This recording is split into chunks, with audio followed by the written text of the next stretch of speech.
Free your mind. Roundup, the speaker is Andrew Irumba Kachabe. We've been off, we broke off for Christmas because my brother Thomas Elisafri from France had actually traveled to France, but we are back. This is the Pan-African Weekly Roundup that takes you through the entire continent and the diaspora in just an hour's time talking Africa. Andrew Irumba Kachabe is your speaker. Comrade Elisafri. Yes. Even before I can take you through the topics now, first give me a brief of where you've been and how it's been. I know it has been good. You know, like festive seasons are for family. May I have the chance to have my grandfather that is turning 99. 99 years. 99 in 2 years, in 2 weeks. In 2 weeks. Your End of grandfather is still January. alive? My very grandfather 99 years. is 99 years old. My grandmother is 96 years old. So She's also there? Yeah, we are here to stay, guy. We are here to stay. Look at this DNA. What is the magic? Really, What do you guys really use? A lot of magics. What magic do you use? Hey, be because careful. my grandfather is dead. My great grandfather is dead. My father is dead. My grandmother is dead. Hey. My great grandmother, all of them are dead. Hey. And they are dying at how much? Yeah. I mean, at how many years? 80. My father died at 56 years. Yeah, 56. And we said, the man had eaten. What had he eaten? Your grandfather is 99 and he's still kicking. I think you have eaten like the food of my grandmother for all his life, and that clearly have worked for him, because even my grandmother, she died 20 years before him, but he stay here. And then when you ask him like how does he feel, I went to see him, you know, before the snow and the winter, because you never know who's gonna pass winter, who's not. I went to see him. He said, no, now I'm getting old. I said, Grandpa, you're 99. Of course you're getting old. He said, no. Today I got old of 2 days. Every day I get 2 days older. And I said, no, he still have his jokes, so it must be okay. Hopefully I will have time to see him. So how was France? When did you go? When did you... I know it was okay. I You missed the play. you sent me a picture. I loved... There is a picture you sent me in the evenings, a video actually, Yes. showing the greenery.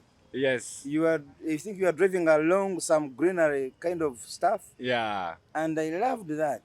We went with the Ugandan flag. You should have seen Yes, I also. saw. We put the Ugandan flag in I different saw. cities and Hey. posted it, and a lot of people were very happy about that. A lot of people were very happy. Now I can tell you from outside of Uganda, people are looking at Africa now in a different lens. You know, they ask a lot Africa of is the next questions. giant. They ask a lot of questions about how things work here, because it doesn't work anymore in Europe. You know, there's a lot of political instabilities. Parliament are being dissolved, like prime ministers are not found. There's a lot of instability in France. currently in all Europe, but France in Europe. particular. But Germany has the same. They have anticipated elections in a few months. France is the same. There's no more growth, GDP growth in those countries. So they struggle. The stagnation. The stagnations, and they can feel it. So I do like to ask, how do we do it? If I can give you my side of, if I can tell you my, in your absence what I've been going through. One is I also had some good time. In your absence, I traveled to Mwanza. I know. Uh, and to Kigali. I traveled to Mwanza to when Kigali. I'm not here. but I want to give you a little bit of experience in Mwanza and Kigali compared me. to Uganda. How was it? Number one, Yes. Mwanza, Tanzania, they live with nature. Yeah. In Uganda, we live against nature. Is it? It is in Tanzania where I went in Mwanza. Yeah. You find a stone 1,000 years old in somebody's house.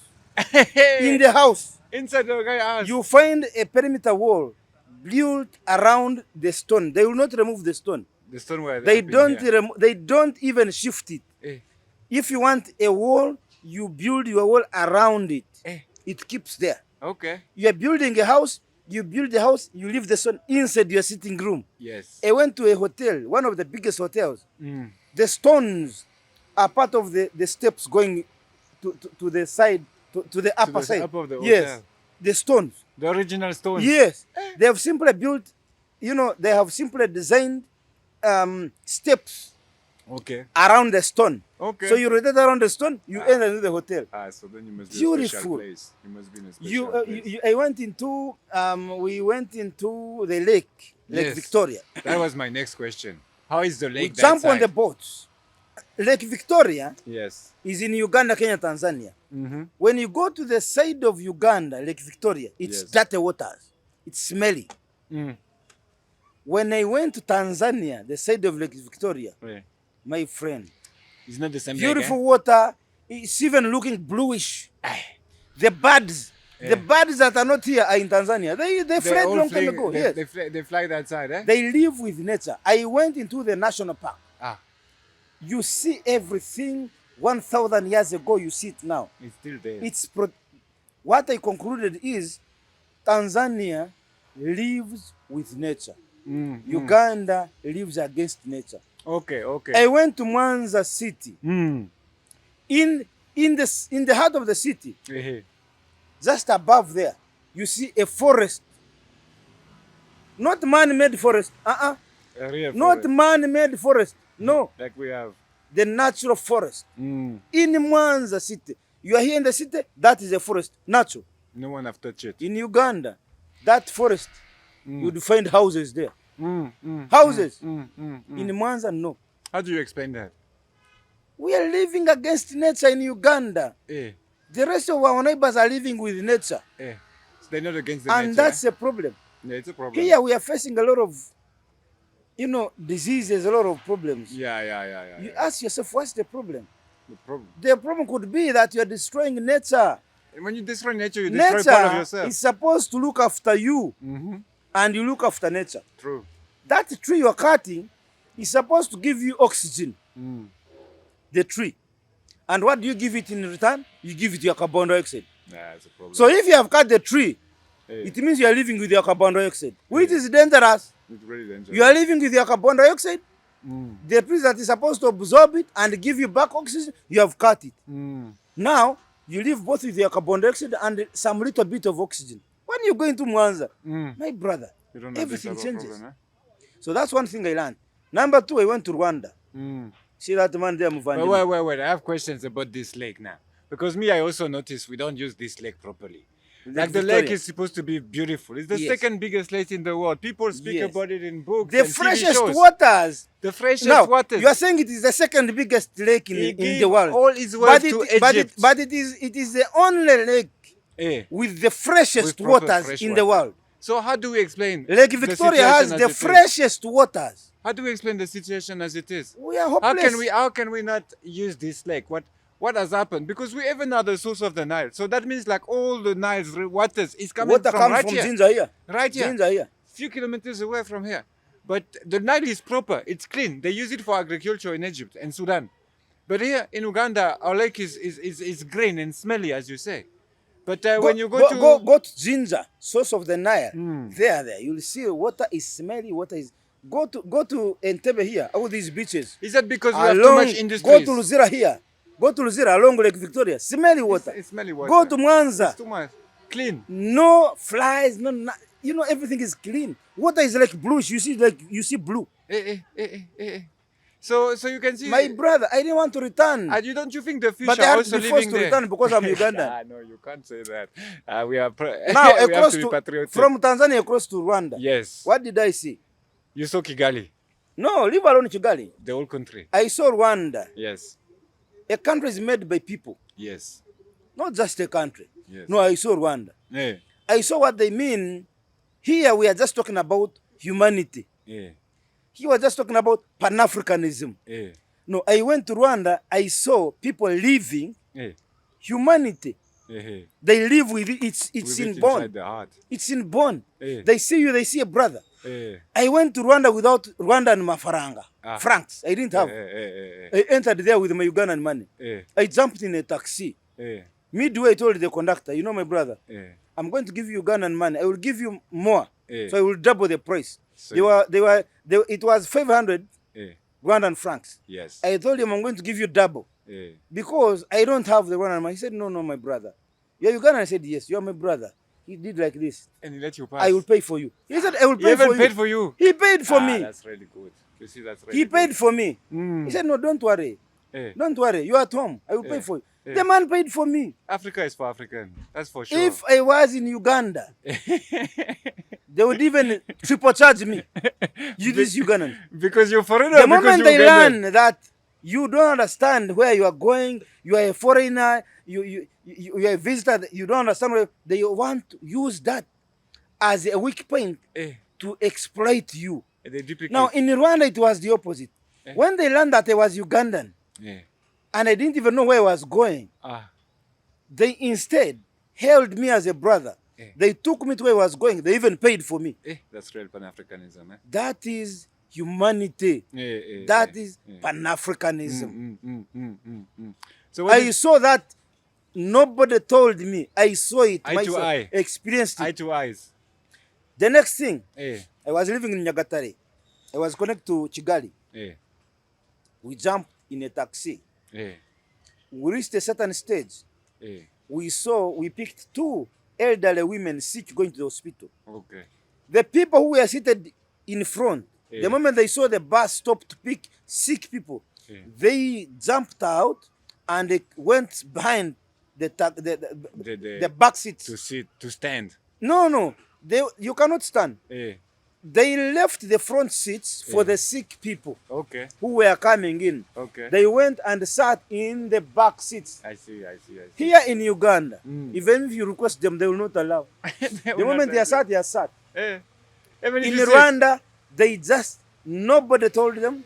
The moment they saw elderly people, women too sick, the young boys who were here, I saw them asking to pass. I said, what's the problem? These people are going to sit here. So I had to stand to fold the chair for them to pass. Then the elderly women came and sat there. Okay. I saw. So you saw with your own eyes that humanity. When you come to Uganda here, it's different. You won't see that. Different. Humanity, Pan-Africanism is dying. It's a life that side is That's dying. why I have seen some government institutions trying to teach people Pan-Africanism and patriotism. Not actually Pan-African. They are not teaching Pan-African. They are teaching patriotism. They are teaching nationalism. You know, like to love your country, to love your parents, to love. Nobody should teach you how to love your parents. That should not be a fact. Nobody should teach me to love my country. That's my motherland. The moment you see a government institution being given billions of money to go in institutions to start teaching patriotism, to start teaching nationalism. There's a problem, brother. There's a problem here. The people should not be taught those things they should know. You were here with me in Uganda. Yes. And you told me, my brother, I'm not going with you to the refugee trip. Yes. Changwali. Yes. I'm going to visit my parents. Yes. Who told you to do that? No, you have to do it, It came from you. You know you have to do it. It came from you. You're the one who said, this December I have to be with my family. Yes. I'm going to visit my Jaja. Yes. 99 years old. I don't have 2 or 3 years to do it. Now, that is in your heart. That push you to get a ticket from Uganda. Correct. Go to France. Correct. Go spend some good time on holiday with your grandjaja, grandparents. Yes. Is inborn. Yes. Is inborn suffering. Nobody told you that. No. It's inborn. It's inside you. That you must love your mother, your father, your grandparents. That's the reason you had to spend money, book a ticket, and go and check on them. Now you are back here. I think you are comfortable. You feel you have paid the debt. I've done my job. That is missing in Ugandans and Rwandans and Tanzanians. They still have it inborn. In the heart, In the heart. So this is what I wanted to share with you first. Okay. Now, but can I ask you, what did you think of Kigali? Because there's a lot of talks about Kigali. Some people like me said it's like Disneyland. It looks beautiful on pictures, but the reality is contrasted. There is something. Kigali, there is this togetherness. You see that togetherness. You see beauty. Kigali is beautiful, green. They have maintained nature, green. Very green. But the Rwandese are poor. You can feel it, Money in people's pockets. It's not there. It's a challenge. Here, Ugandans, with all this disorganization, you see there is cash. But there is money. Everybody has something. Yeah. I noticed that also. You have a kavera to go back home with in the evening. At least. Now in Rwanda, everything the country has taken charge. You will find good road infrastructure. By the way, I've not talked about road infrastructure. No, it's in Rwanda, you cannot see a car moving like this, like in Uganda. you like you're in a put- garden. There's no photos. Not allowed. I did not see a hump. Here they try to put humps to control speed. There, it is camera. Yeah, It is the camera. It is the speed governor in the car. yeah. Then it is the cautious that if Yeah, they yeah. get me, 3 months in jail. So those three are able to control their speed. But they don't No. have cars. That's the point. no, They don't have cars. There's no, little. cars are there. There's But few cars. That's why I there's no even found traffic. jam in Rwanda. No, here there's no jam in Rwanda. Eh, Yeah, I see no jam in Rwanda. Even in Kigali, like hardcore, yeah, like what they call a jam. It's not a jam comparing to Kampala. Kampala midnight on a No, Sunday. let me tell you. You have more cars than in Kigali on a Monday morning. Yeah, you may have more cars than Kigali It's because because no, Ugandans have more wait, money. let me explain. Eh, Do you know the population of Rwanda compared to Uganda? it's small. Yeah. It's a small province. Yeah, It's like Kisoro. So It's Kisoro Uganda is district. bigger than Rwanda. Of course. But I fell in jam in Rwanda, Kigali. In Kigali, How long? we fell in jam. Once maybe. We drove in jam for over 45 minutes into Kigali. 45 minutes? Yeah. You don't even go from Chenja to Kisasi in 45 minutes here. You can do 45 Yeah, but I'm minutes. to telling go you from that we Chenja fell. to So you are Kisasi. saying there is no jam. There is jam. There What are I'm cars. saying is they don't. It's what you said. The Number pocket two, money. They number don't have two, money in their pockets. Let me They finish can't my buy point, my cars. brother. Mhm. Rwanda Eh, government yes, has done its bit. correct. Infrastructure, Yes, road, health, communication, yes. perfect. Mm. Now, when it comes to the people now, Mm. the people, Mm. there is no money in the pockets of the Rwandese. Mm. There is no money. There's no money there. One of the reasons that when I asked them, I was told that here in Uganda, I can own my land. Eh, My land belongs to me. I have Yes. my title in my name. yes. In Rwanda, land belongs to government. Mm. So without land, land is the first factor of production. Yeah, number So one. without you having your own land in your hands, there's are nothing lost. you can do. are lost. So that's one big Yeah, challenge with big challenge. Rwanda. That's what they should learn from Uganda now. Mm-hmm. That's if you ask me what should Rwanda learn from Uganda, that's number one. And Tanzania, How to feed themselves. no, With the give land to the people. Let people Correct. own the land. Correct. Let people own the land. Because land is the biggest, number one factor of production. And development. You can't develop a country without the land that is Now, producing. I've finished that one. Now, let me take you Eh, very fast to Uganda. eh. I was invited at Munyonyo to attend Kadik. Okay. You saw that Kadik, The they conference, organized by The AU. AU. Yes. I went as a Pan-African. Correct. I was moved by President Museveni's speech. Yeah. It was purely laced with Pan-Africanism. Okay. Okay. I don't know whether I've read his speech. I haven't read him yet. Pan-African speech. Eh. Museveni in his speech told the world Mm. that Africa Mm. is supposed to be the food basket, not of Africa, but of the world. Of the world. And that has been who we are. However, Mm. who overturned that? The white man. Mm. They came here and changed our systems. Mm-hmm. Now for us to have food, it is the white man that is supposed to serve you with Seeds. seedlings. Hey. Go and grow. And then the After certifier. growing, next season, come back and buy from the white man another seed. Africans used to have their indigenous seeds, Of course. whereby from what you get this season, Mm. you save some for the next season. Mm-hmm. And they will grow very well, even better than the first one. Mm-hmm. No problem. Mm-hmm. The white man cut that down. Mm-hmm. He went and developed his own. Mm-hmm. First of all, he collected all those indigenous crops, seeds from Africa, put them in the store, Mm.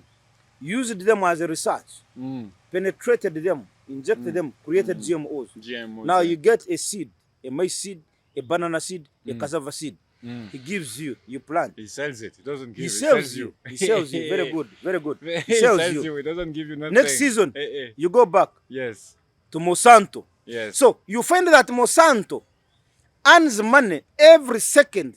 Every African family puts a plate of food on the table. Correct. Monsanto in America, every second an African child gets a plate of food on their table. Very Monsanto is making money. Very true. Very true. So All the time. more you eat, the poorer you become, you Africans. And yet the more you eat, the richer Monsanto becomes. And then they Now, will sell you fertilizer let as me well. explain to you, my brother. President Museveni gave an extremely, Clear points. clear point. Eh. It was here in my Eh. heart. Okay. What disappointed me? After his speech, guess what the next speaker was? European Union. A woman from Canada on behalf of the development partners. The development partners. Like how is Canada No, going to no, teach let me something finish, to my them? brother. This lady spoke on behalf of development partners from Canada, and she said they were willing, they are going to fund, to sponsor all the programs under CADIP. Now, I went further and investigated. I realized that African Union, to put this conference in Uganda at Munyonyo, it is those development partners who sponsored. Who paid for it, eh? Not the 54 countries who came together and collected the money to find solutions for their food. Yes. It is the white man The very who same funded Monsanto, them to The come very here same Monsanto. and sit and discuss of how they can sustain their own selves. And you're thinking, you have to think like Canada has no food to grow. There's no food growing in Canada. Uganda is much more better to My produce brother, farming. Those guys, they when can't I come saw and teach Museveni's speech and I saw him speaking wholeheartedly, after him the Canadian woman comes on behalf of development partners from Europe and America and saying we are staking billions of dollars into this project. To do what? To file the very project that you are saying is a master plan for Africa. If Africa must have its own food, its own organic food, it must have its own master plan funded by them. The 54 countries must come together and fund their own. Correct. You cannot call a person who poisoned you to be the one to give you an antidote. This is what they did. That's what they said. This is what they did. But now how are they going to... President Museveni diagnosed Africa's problem when it comes to food safety. Yeah. And it was coming from way back from the colonial times. Definitely, it's right. That when the colonists came, they interfered with our own systems. 100%. Food production. We agreed. He said, yes, Muse, you are correct. We even clapped. After his speech, the Canadian woman stands and says, I am here on behalf of the partners that want to develop. of this very... You see what they want and to she develop? declared, we are going to put billions of dollars to ensure this project is working. Billions of dollars is going for Monsanto. Because then they will give Then you the when I seed for ask free. They will give you the seed for African free. Union, And then after you pay. African Union that organized this, it is those same people who funded. Yeah. African Union is funded by a lot of like foreign donors. That's a big problem. More So, than 50% is me as a European Union Pan-African based. suffering, I had gone, I was so happy that, we have started looking for African solutions for African problems. Yes. I went there, I had an African problem with a foreign solution. And it's not even a solution. Let's not even No, it's not even a solution. There's no solutions here. Let's not confuse our listeners. So, my brother, Lisafri, I went there on Saturday Yes. in Munyonyo for Yes. CADIP. Yes. I listened. I left confused. What does Africa need? Africa should be the basket, the headquarter of food in the whole world. But Africa is begging from a white man to feed us, to feed But our did you children. see the difference in Rwanda and Tanzania about Yes, this particular but topic? let me come. What is our problem? The suffering in Western region, right now, Yes. when you go to markets, Yes. in Western markets, Yes. Uganda is even pouring food there. Yeah. They come to sell, they fail to get the market, the balance is left there. You go to Karamoja, same country, people are dying of hunger. Yeah, that's In Imbarara, in Fort Portal, people are dying of too much food. a problem. That food is even left on the market. They go dying. You go to Karamoja, people are dying of hunger, no food. Yeah. You need a white man to tell you, transport this food in a trolley, in a truck from Kabarole to Karamoja to feed your own Yeah, brothers. yeah, your own people. You need a white man to intervene there. You think You so? need a white man to tell you that this food that is in abundance in Western Uganda, No. please put it on a truck and take it to Karamoja. You need a white man. You need no What is the problem? you need no one. Yeah. It's a problem, eh? But have you seen that also they like to replace crop that African like and use, such as matoke here, Yeah. with things that European like and use, or the world like and use, like coffee and tea. Yeah. Like tea is I understand tea is traditional Yeah. also. People like their tea with the granny and all. I understand. But coffee, don't tell me coffee is traditional to Uganda. I mean, I can see Ugandans are not drinking that much coffee. So right now, that's the thing of Uganda's main agenda is to sell coffee. Coffee now is the cash crop. Yeah. Even on that Kadip, Yes. the coffee stall Eh. was given ample space. It stood alone Yeah. in the conference. In the It was given. It was put in the conference. Yeah. Other products, African organic products, Yes. were put down at the lake in the tent.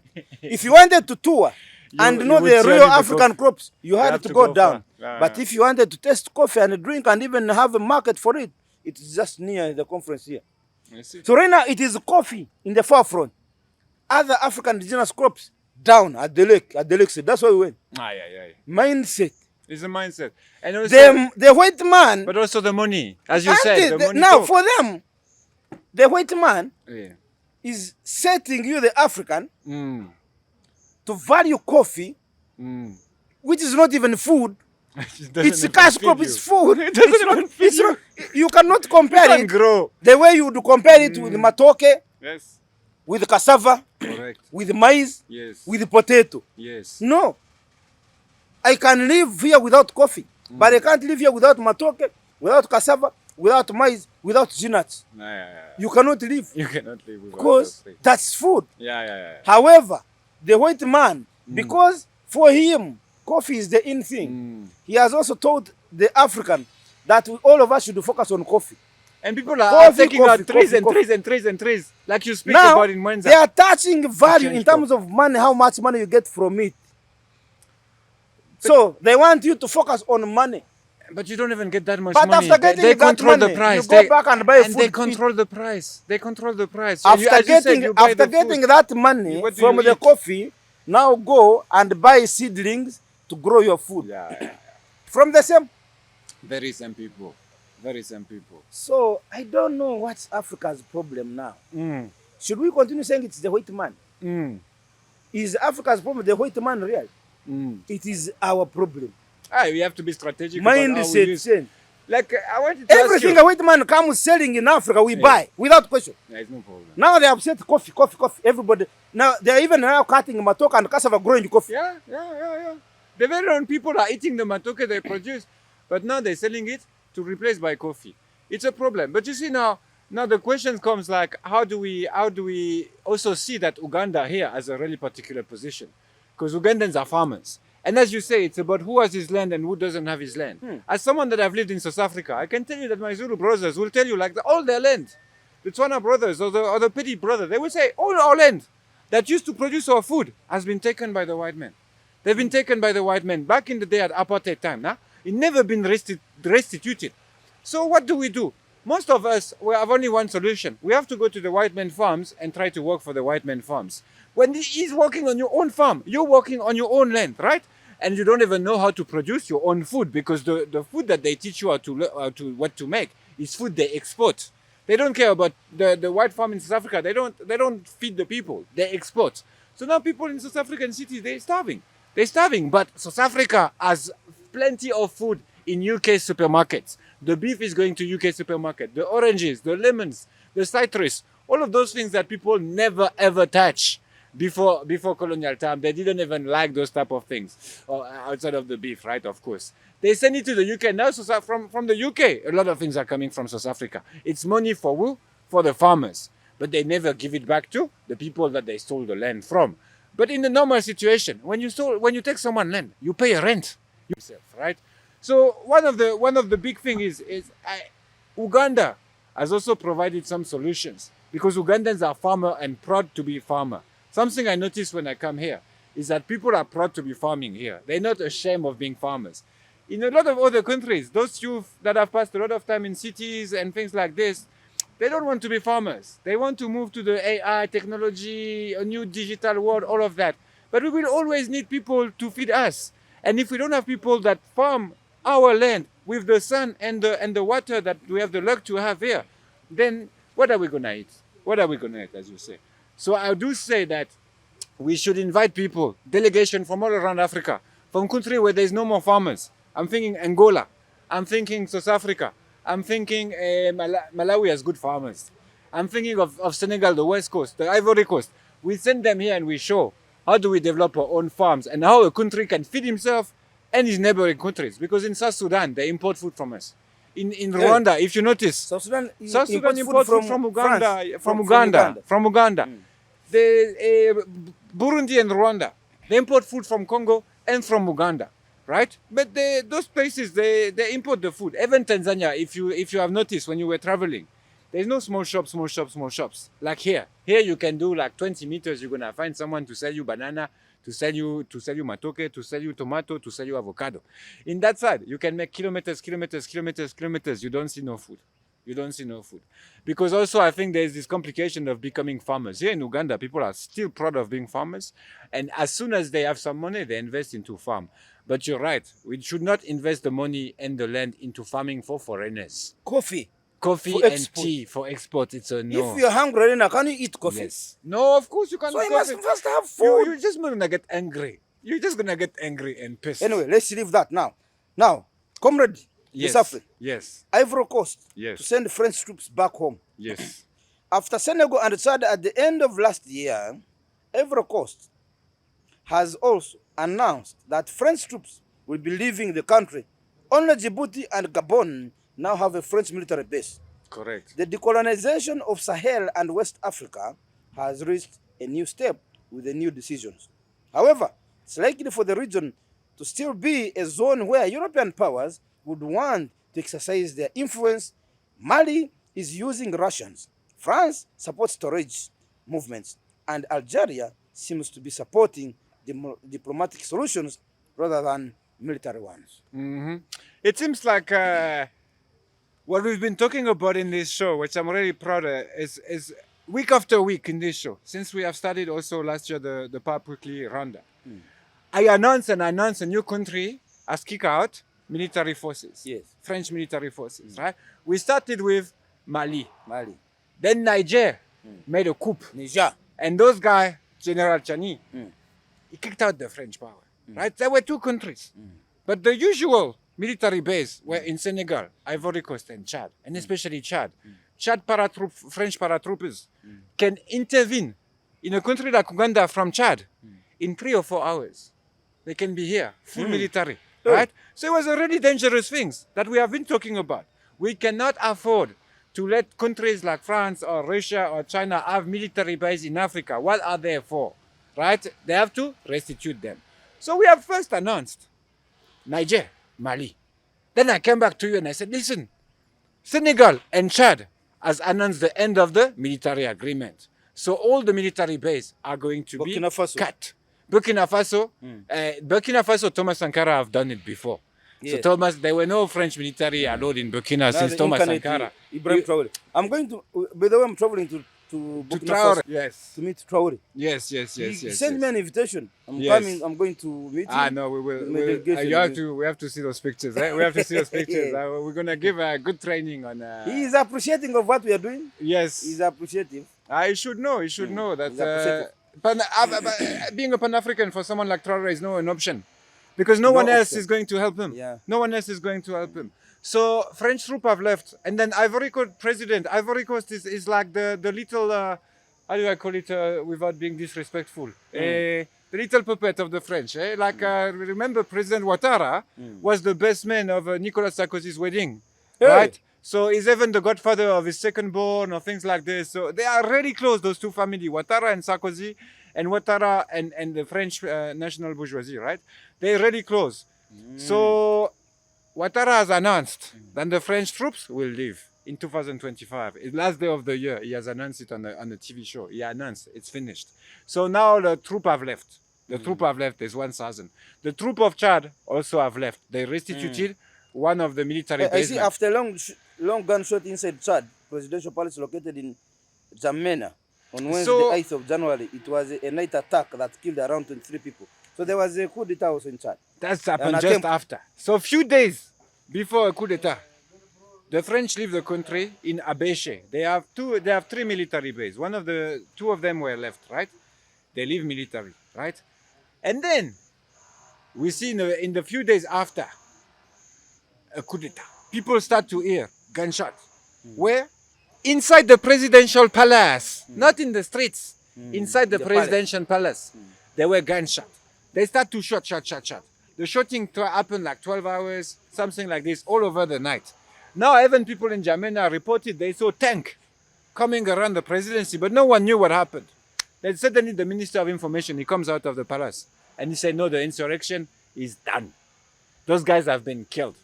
They were told to be around 25, 23 have been killed. 6 have been injured in the Chadian presidential palace.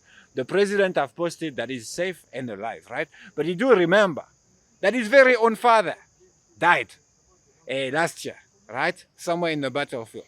That this very own father came into power using the very same road of the west, coming from the east of the country to the south, and taking Jamena. Idriss Déby Itno, the father of the current Mahamat Idriss, the current president of Chad, he also made a military coup and he seized power by taking the presidential palace. In Chad, that's what's happening. And now we know that there is a lot of game being played in Sudan. A lot of playing are being played. Different actors are playing left, right, and center. And I wouldn't be surprised the Sudanese were also like some sort of trying to take advantage of the situation by putting someone that they're close to into Jamena. So they try to sort out the situation in both Sudan and Chad. It is important to see that this type of coup d'etat, Mahamat Idrissa Déby is one of the youngest presidents in Africa, right? He's the son of his father, which we all knew his father. We don't know him yet. We will see what he has to do. But according to his answer, according to his move, the fact that he has cut relationship with France, the fact that he has kicked out French military base outside of the country, those are great moves. Those are great moves. We're hoping that it's not going to weaken him, and we're hoping that when there will be such insurrections or coup d'etat, his neighbors are also going to help and not going to fight him, because that's also have been a situation. Okay. What about Algeria, diplomatic battle between Mali and Algeria around Touareg movement? That's you have one something of to the interesting things that happened towards the end of December, beginning of January. We saw the Minister of Foreign Affairs of Mali starting to accuse Alger of hosting terrorist groups and giving them like food and shuttles and hotels and villas and all of that, right? And so it is the first time that we hear such a prominent voice as the foreign minister of Mali to say such accusations. We do know, as researchers have wrote reports, that the Tuaregs, which are fighting the regime of Bamako, the regime of Ouagadougou, and the Niamey regime, right, of Burkina Faso, Mali, and Niger, they're fighting those presidents, right? Those presidents are here to end this nonsense. The very same Tuaregs that are fighting, they retire and they retrench in Algeria soil. And then when they are ready, they attack back into Mali. As we have seen here with the ADF being in DRC, waiting for the right time to move to Uganda, right? So even if the ADF are now like done and cutted, in Mali, it's the first time. And this is really important because Alger has always supported Tuareg movements and Arabic movements, right? Now the Malians, they know that if they let foreign power do it, they will cut half of Mali and give it to Tuaregs. That's what they want. So now we can see that the Tuaregs are playing dirty roles in this fight, because we used to think that they are supported by France, but now we see that it's also Algeria that is looking after them. So what we start to see is the reality of who is attacking Africa. Who is attacking Africa? Who is our real enemy? Who is a real enemy Our real enemy. within the enemies, right? Alger wants diplomatic solutions. Alger is looking for diplomatic solution. Alger is looking for negotiations. And in those negotiations, they want Tuareg movements to be politically protected in Mali. So they would want, for example, Tuaregs to have 20% of the seat in parliament, but they represent 2% of the population, but they can have 20%. So some people think it's a good idea. The minority should be represented in parliament bigger than what they are, so they have more heavy weight in the local politics, so they don't go in rebellions. But we remember, as Pan-African, that's exactly what the white colonial power used to propose to African leaders, such as Robert Mugabe, such as Nelson Mandela, such as President of Mozambique, Mandal. They all wanted them to sign an agreement saying that they're independent, but 20% or 25% of the parliament should remain in the hands of white people. And the Minister of Defense, Minister of Agriculture, and Minister of, like I forgot which one exactly, should remain in the hand of white settlers, right? In order for what? For white settlers to feel comfortable with the new power. But we have seen history at play. We have seen that no one in Mozambique, no one in Zimbabwe, no one in South Africa, people wanted to kill white people. They wanted to live in peace with them. The freedom fighters, they just want to live in harmony. They wanted to live in harmony with justice. What they were lacking was justice. So now we are coming with regional powers. Algeria is really rich. Algeria has a lot of petrol. Algeria is extremely richer than Burkina Faso, Mali, and Senegal. But are they benefiting from their riches? The national bourgeoisie is, but not the people. Not the people. The national bourgeoisie. The national bourgeoisie is eating. So they're not benefiting. And now they want to have a hand into the Sahel. So what is becoming clear is that Mali is digging, but slowly but surely they're seeing what's really happening. But first they thought it was only the French. Now they realize that the French have left. There's no military troopers, but those guys are still here, fighting really hard. And when you try to destroy, they use motorbike, they use boda like we have here, right? So to transfer into the Sahel. Now when you trace those boda, you realize they all enter by Alger. All of them come from Alger Harbor, right? So they start to ask themselves, why do you allow them to come here? And they use that transport to fight us. And now they claim victories and all that, but you have a problem. So the Malians were smart. And Traoré is also part of that movement. What they wanted was drones. They start to buy drones in Iran, in Turkey, in Dubai. They bought drones. And with those drones, now they can see what's happening. They can see who is going where. They can see which leadership is coming from where.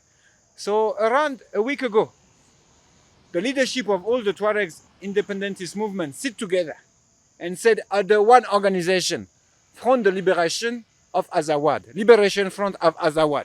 They created the Liberation Front of Azawad. All the Tuaregs movement came together. But Malians were watching. Burkina Faso and Traoré were watching. And then they saw the little meetings. And they managed to bomb the whole place. They bombed the whole damn meeting. They killed out like 6 outside of the big guy of this new organization. They killed them in one drone attack. But now they see Algeria was not happy. They see like people start to retire and retrench to Algeria after the bombing. And they start to ask themselves, why are those guys going to our brothers? What are they coming to our brothers? What is going on? We thought they will try to maybe evade somewhere in the desert, but they go to one side of the desert. So when you look carefully, who are those people? Especially Igid al-Hadi is the leader of the Tuareg since a long time. A long time. He lives in Alger, but he's fighting Bamako. But he lives peacefully in Alger. Even French militaries, they've told me, we knew we could kill the Tuareg's leadership, but Igd al-Hadi, we couldn't touch him because he was protected by the Algerian secret services. So, behind that story, what we can take is that we need Pan-Africanism because this action of divide and rules, as they continue to play. They continue to play. And when you open the scar, maybe you take out the virus and all the problems, but the scar is still here. And if someone else wants to use it to weaken you, then it's becoming possible, right? So we need that unity. We need those sort of unity, because without the unity, we are going to troubles. And the Malians and Burkina and Niger continue the investigations, and I start to appreciate that there is many foreign actors trying to play in their interest. But remember, Assimi Goïta and Traoré, that you're gonna meet yourself, were soldiers in the front line against those Tuareg. They were soldiers. They were colonels. They were not big generals or anything yet. They were just soldiers. They were shooting. And then they saw guys coming back. They destroyed all the motorbikes. They won. And then 1 month after, more motorbikes. Coming from where? That's the question they have to ask themselves. Since 2012 at least. Like, that's the situation. So now they shoot. They win on the ground. Because they're smart. Of course, Thomas Sankara army would know what to do. They shoot on the ground, but then there's more people coming. And that's how they seize power. Because they realized that the politicians that were in Mali, Burkina, and Niger were not doing anything about the rebellion. But somehow, they realized that they were benefiting from it. They didn't know how. Maybe they were puppets of French, maybe puppets of Algeria, maybe they had their own private pocket interest. We don't know. But they were doing nothing about it. So those guys seized power. Assimi Goïta, Colonel Traoré, they seized power as soldiers to fight the rebellions. And they tell the people, until the rebels are out of the country, we won't be able to resume democracy, because that democracy have been used by our enemies. And now that they're digging, they continue to fight. They're winning. They have new materials. Drones, as I said, new drones. They can see what's happening. The more they see, the more they realize how many people were playing in their backyard like this. So it is important as Pan-African we speak about those things, and we name them for what they are. This is like neo-imperialism. Algeria is a big country, is the biggest African country. It doesn't give him the right to manipulate and fight on other people's borders. This is not okay, and we're not for it. Very good. Mali now has eyes on the Sahel with the new drone capacity acquired from Turkey, Russia, and Iran. General Assimi Goïta and his army have actually managed to kill 5 high-ranking members of the Tuareg rebellions. The very same members were seen in Algeria and were known to move around Algeria and the country south freely. So now, obviously, President Museveni have told his brother of Algeria, he said, why don't you buy the milk from here? Because here we produce 5.3 millions of tons of extra milk every year that we don't consume, that we can sell. So we have literally enough to drink our milk, continue and give you the surplus. And give the surplus to you, the Algerians. Unfortunately, the very same announcement was made last year. And now nothing have moved. Because there is a lot of misunderstanding between the Ugandan producers and Algerians importers. There's quite a lot of papers that need to be done in order to make sure that the milk is the right way for Algerian market, right? So anyone that is into milk business should try to join the Algerian embassy. The Algerian embassy is an old embassy in Kampala. They have been supporting of independence of Uganda since a long time, because they were both socialist countries at some points, right? So they were supporting of each other since Idi Amin at least. It is time to sell the milk of Uganda outside of Uganda, but Algerians want to buy it, but so far we don't know how to make it work, right? So we should always like support such projects that are into like surplus and economic development. Thank you very much, Comrade Thomas Lisafra. As we finish, as we end up, I want you to end up by giving a comment, 1 or 2, about what you see in Trump administration in regards to Africa. But also I have seen him, apparently he has some issues with the TikTok from China. I don't know if you've heard about that. Yes. Yeah, so I wanted to hear maybe before finally. to finish on Donald Trump. First thought is that Donald Trump is not yet president. He said he wants to conquer and take over Canada and Greenland, right? And Canal of Panama. So what's interesting for me here, it shows that we have moved. We have moved. Now the world center of power, the US, right? Remember, they're being highly challenged by China. China has produced better, but they still have some high technology. The high center of power is not saying our borders are too small. Our borders are too small as America. Our borders are smaller than all the BRICS. Our enemies are fighting. Our enemies are organizing against us. So what do we want? We're going to take control of Panama Canal, of Canada, and of Greenland, right? Showing what? Time of imperialism. We are living in a chapter of political history that is for imperialism. There have been moments for nation states where you had kings that stay home. And you have moments of imperialism where you have emperors trying to extend their territories. Rwanda is doing it. Rwanda is doing it. Rwanda is claiming some part of Uganda. Remember, Kagame said it in Benin like a year and a half ago. He's claiming some little part of Uganda and a big part of east of Congo. And now they don't ask for permission of United Nations to extend or change their borders. They're taking it themselves, right? Rwanda is doing it.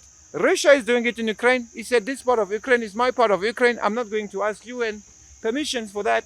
I'm taking it. I'm sizing it. This is it has a definition. Imperialism. Imperialism. When you try to size other people's territory. So Donald Trump, knowing that his country is falling down, because remember, we have been saying in this show that it's not because he said America great again, what that is going to happen. It's not going to happen. The world have changed. Yeah. The world have changed. The time of American huge power is slowly but surely declining. He sees it. He sees it. And what does he do? Becoming imperialist again. Trying to size Greenland, Canada, and Panama.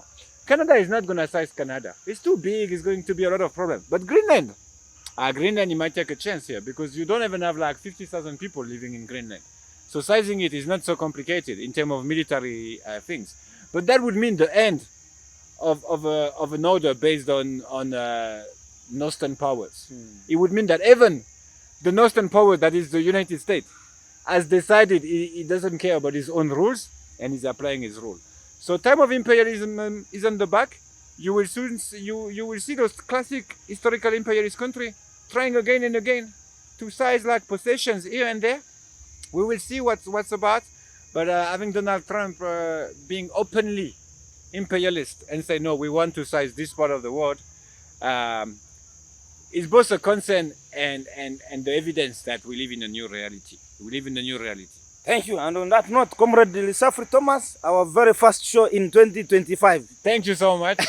Let's hope we're going to have a good year of politics. Yeah, sure. It's going to be very good. We're going to enjoy. Hey, thank you so much, Comrade Lisafri Thomas. Thomas Lisafri is a French, but living in Uganda here. He's a researcher, and he's a recipient of the Pan-African Pyramid Global Award, the class of 2024. And he's also now a journalist attached to the SPY Uganda in the research desk. My name is Andrew Irumba Katsebe, your speaker. Until next time, don't agonize. Organize. Don't agonize. Organize. Aluta. Continua. Aluta. Continua. Amandla. Amen. Away too. Away. Free